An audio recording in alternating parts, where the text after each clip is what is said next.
안녕하세요. 안녕하세요.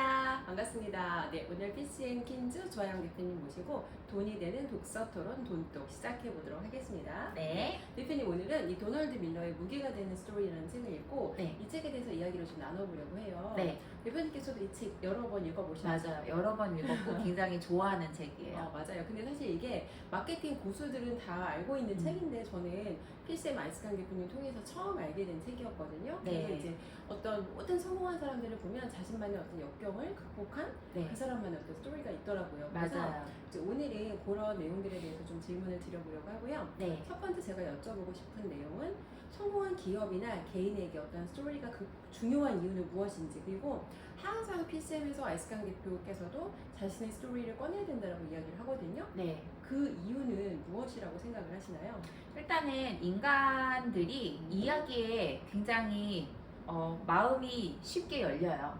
저희가 문자가 생기기 전에는 사실 저희가 이야기를 전해서 이렇게 어떻게 문명의 발달이 이루어졌잖아요. 그럼 저희가 갖고 있는 타고난 어떤 유전적인 특성을 보면은 이야기에 굉장히 마음이 빨리 열리고 이야기를 정보로 받아들일 때 훨씬 더 빨리 받아들이는 그런 기질이 있죠.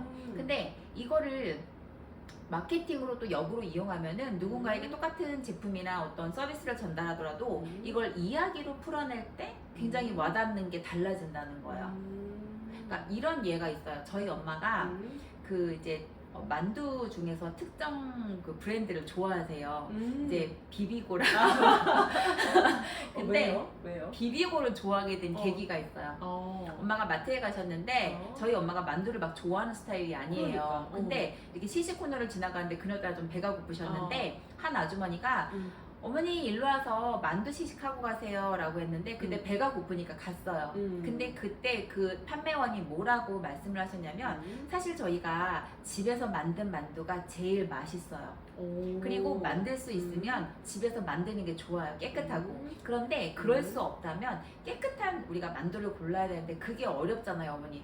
공감되잖아요. 그렇지. 왜냐면 그때 명절이었거든요. 그러니까 이제 만두 이제 많이 국 끓여 드시니까 많이 만들죠, 그 시계. 네, 맞아요. 그 시계 만들잖아요. 그러니까 엄마가 고개를 끄덕끄덕 하셨는데 뭐라고 하셨냐면 비비고는요 직원을 뽑으면 제일 먼저 하는 게 공장 견학이에요.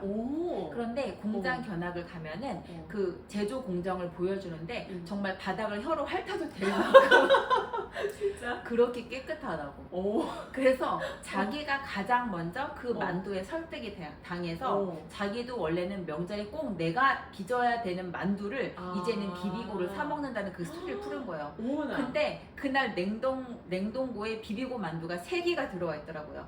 왜냐면 2개를 사면 하나를 떠준대.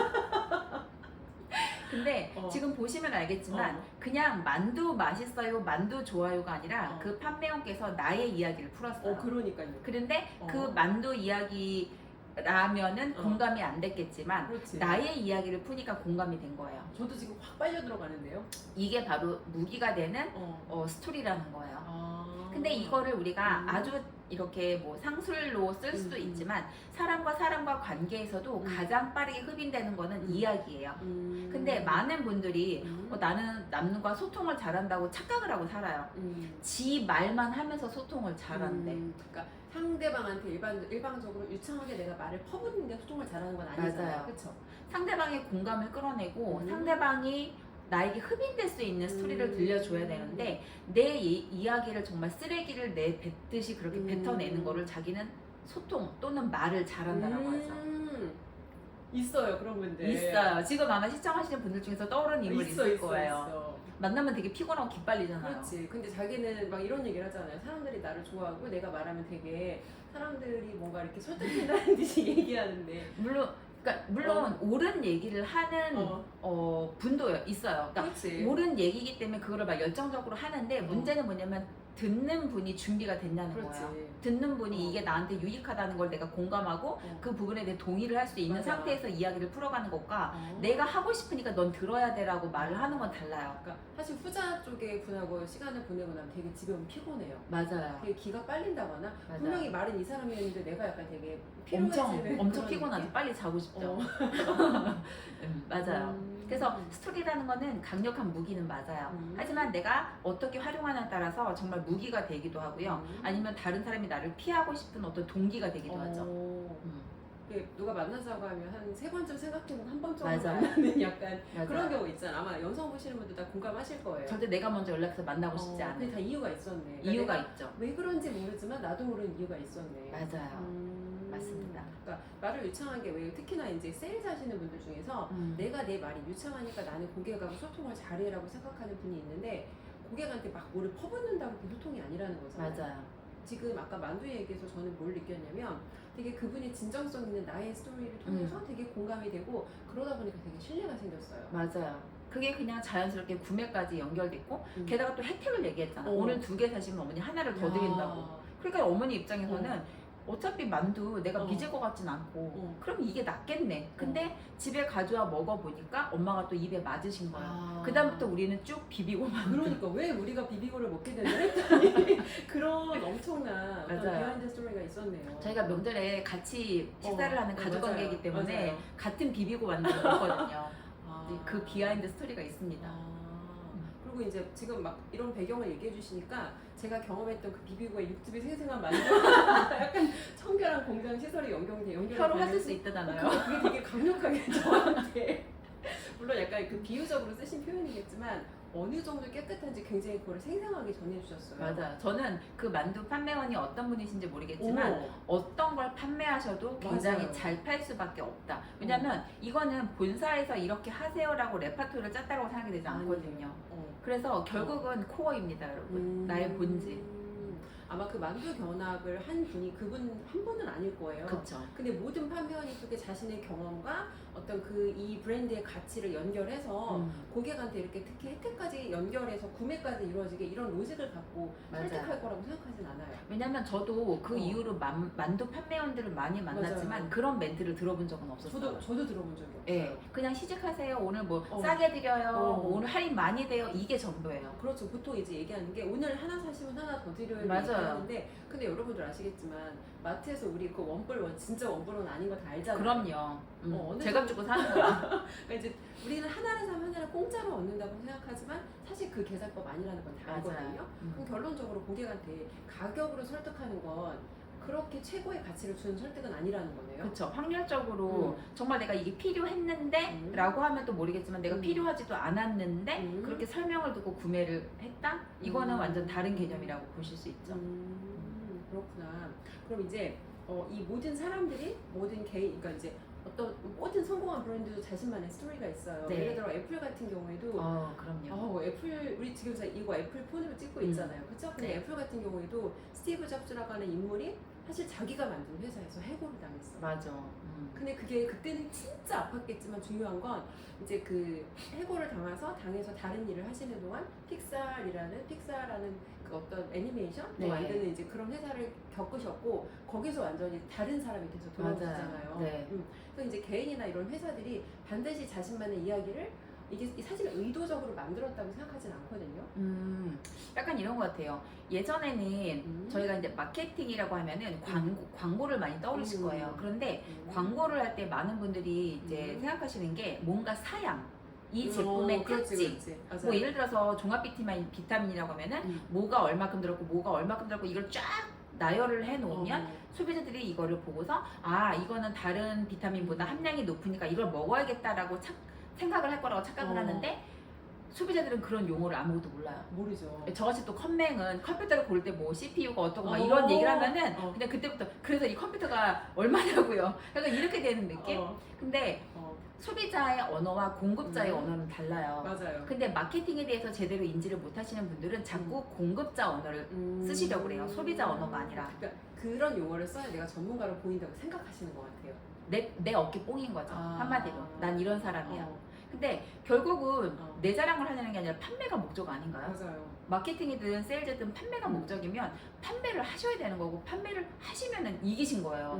왜냐면 판매를 해야지만 그때부터 내가 그 사람의 문제 해결을 왜냐면 저희 엄마가 비비고 만두를 한번 경험했기 때문에 그 다음부터는 만두 유목민이 아닌 거죠. 고민하지 않잖아요. 그렇죠. 그냥 당연히 비비고 맞아요. 이렇게 그냥 사오시는 거예요. 그러면 저는 이게 고객의 시간을 절약해 준다라고 생각을 맞아요. 해요. 물론 더 업그레이드 된 만두를 저는 지금은 찾았어요, 여러분. 지금은 전 사실 비비고를 먹지 않습니다. 근데 그 전까지는 저도 그냥 자연스럽게 만두에 대해서 뭘 그렇게 막 특별하게 저희가 막 전문가스러운 애착을 그치. 가질 필요는 없잖아요. 그럼 그냥 자연스럽게 그냥 가서 집으면 되거든. 어. 근데 내가 무언가 하나가 뾰족하게 이거다 하는 게 없으면 굉장히 방황을 한단 말이에요. 그렇죠. 고객은 내가 원하는 게 뭔지 모르거든요. 내 입에 들어가고 내가 체험하기 전까지는. 근데 그거를 시간과 비용을 아껴주는 게 저는 제대로 된 세일즈와 마케팅이라고 생각을 해요. 그런 부분에서 생각을 하면 당연히 소비자가 빠른 선택을 할 수 있도록 도와주는 게 최고죠. 당신들이 뭘 갖고 있는지가 중요하지 않고. 그러니까 이런 것 같아요. 그 판매원 입장에서는 전문적으로 뭔가 이분한테 이제 어떤 뭐라고 하나 이게 신뢰를 얻기 위해서 전문가로 자기 자신을 포지션. 하는데 중요한 건 고객이 못 알아듣는 얘기를 퍼부는 동안 다 그건 소음이거든요. 맞아요. 정말 소음이고 약간 이런 거예요. 그러니까 나이가 되게 많으신 분이 왔어요, 학원에. 근데 보니까 할머니인지 엄마인지 모르겠는데 엄청 늦둥이를 나셨어요. 50에 났대요. 어머니셨구나. 50에 나셨어. 근데 어머니 저기 시골에서 농사 지으셔요. 그러면 뭐 이런 용어 몰라요. 그래서 그렇지. 제가 거기다 대고 파닉스라는 용어를 사용하는 게 이분께 맞을까요?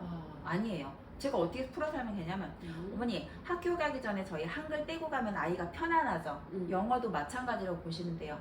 영어도 한글 떼듯이 영어를 읽고 쓰는 법을 제가 가르치는 것부터 차곡차곡 진행을 할 거예요 라고 설명하니까 어머니 오케이. 바로 이해되잖아. 학교 가기 전에 한글 떼야지. 그렇지. 근데 영어도 마찬가지로 3학년에 영어가 시작되니까 2학년부터 읽고 쓰는 법은 알아야겠다. 근데 거기다 제가 왜 파니스라는 용어를 써야 되냐고요. 파니스라는 용어를 쓰면 어머니 입장에서는 그게 뭐지에 꽂히는 거야. 뒤에 내 말이 안 들리고. 이런 얘기를 내가 왜 하겠어요. 그러니까 이거 약간 이거지. 뭔가 누구의 이름을 불렀을 때 그 사람이 누군지 알아야 쳐다볼 수 있잖아요. 맞아요. 근데 파니스를 모르는 상태에서 계속 파니스 얘기를 하면 난 얘가 누군지 모르는데 모르지. 뒤에 내용이 정리가 안 되겠네요. 그쵸. 아무도 안 된다 진짜. 거기에 꽂히니까. 이게 바로 소비자 언어와 공급자 언어라는 거예요. 근데 또 어떤 엄마가 뭐 약간 자기가 이제 그 영어 방문학습지 교사를 했던 분이 왔어. 이분은 전문 용어 엄청 써가지고 눌러주셔야지. 그렇지. 또 그분한테는 전문가 내가 당신보다 더 뛰어난 위라는 것을 내가 또 보여줘야지만 그분이 신뢰하니까. 확신으로 빠른 구매 결정을 하시고 그렇지. 빨리 집에 가서 저녁을 드실 수 있으니까. 그럴 때는 또 제가 전문 용어를 확 써주죠. 근데 상황에 맞게 그거를 해야 된다는 거죠. 내가 하고 싶어서가 아니라 그들에 맞춰서. 그래서 저는 그것도 되게 와닿았던 것 같아요. 이제 스티브 잡스가 이 애플이라는 곳에서 스마트폰을 만들었을 때 사람들이 겪을 그 스마트폰에 대한 불편 있잖아요. 맞아요. 그러니까 전화에 대한 어떤 컴퓨터에 대한 불편 같은 게 있어요. 그렇죠, 대표님? 맞아요. 대표적인 거 어떤 게 있을까요? 일단 저희 컴맹으로서 컴퓨터에 뭐가 자꾸 뜨면 무서워요. 그렇지. 뭐가 자꾸 뜨면 그래서 다음을 눌러야 되는 건지 X창을 닫아야 되는 건지. 근데 이건 저희 아빠도 똑같아요. 그렇지. 저희 아빠는 삼성 매니아에서 삼성 노트북을 굳이 고집하셨잖아요. 맞아요. 그래서 그걸 사드렸는데 때때로 뭐가 뜨는 거예요. 그럼 그걸 나한테 사진 찍어서 뭐 글자도 없어. 그냥 사진만 띡 보내. 나도 힘든데 나도 힘든데. 근데 애플 같은 경우는 그런 게 없어요. 맞아요. 너무 편해요. 그래서 저 사용해 보니까 저도 이제 알스강 대표님 만나서 모든 제품을 다 애플로 바꾼 케이스인데 저는 컴맹이기 때문에 애플이 무서웠던 사람인데 오히려 역으로 해야 되더라고요. 컴맹일수록 애플이 편하구나. 답답이란 게 뭔가 안 뜨니까. 되게 심플한 것 같아요. 정말 컴퓨터를 모르는 사람들은 그 뭔가 창 하나 뜨는 거가 이게 바이러스가 걸렸다는 건지 바이러스를 나한테 어떻게 하라는 건지 백신을 까느라는 건지가 되게 무섭거든요. 근데 맞아요. 정말 애플에는 그런 그러니까 내가 고민해야 되는 거를 미리 여기서 다 구조적으로 고민을 해준다 그럴까? 그래서 되게 와닿았던 게 아마 이분도 어떻게 보면은 이제 이런 컴퓨터를 사용하는 유저로서 자기 자신도 거기에 대한 불편함이나 어려움이 있지 않았을까 싶어요. 그래서 네. 사람들의 마음을 읽어서 이제 이런 상품을 공급했다는 게 그러니까 내 마음을 누군가 미리 알고 내가 불편을 느낄 거를 맞아요. 미리 해결해줬다고 하면 사실은 굉장히 거기서 최고죠. 우리가 또 신뢰가 많이 되잖아요. 맞아요. 그래서 결국은 공급자로서 이제 내가 겪었던 불편이나 그런 것들을 꺼내서 네. 이 사람한테 이야기를 함으로써 더 신뢰와 어떤 권위를 가질 수 있지 않나 또 이런 생각도 해봅니다. 맞아요.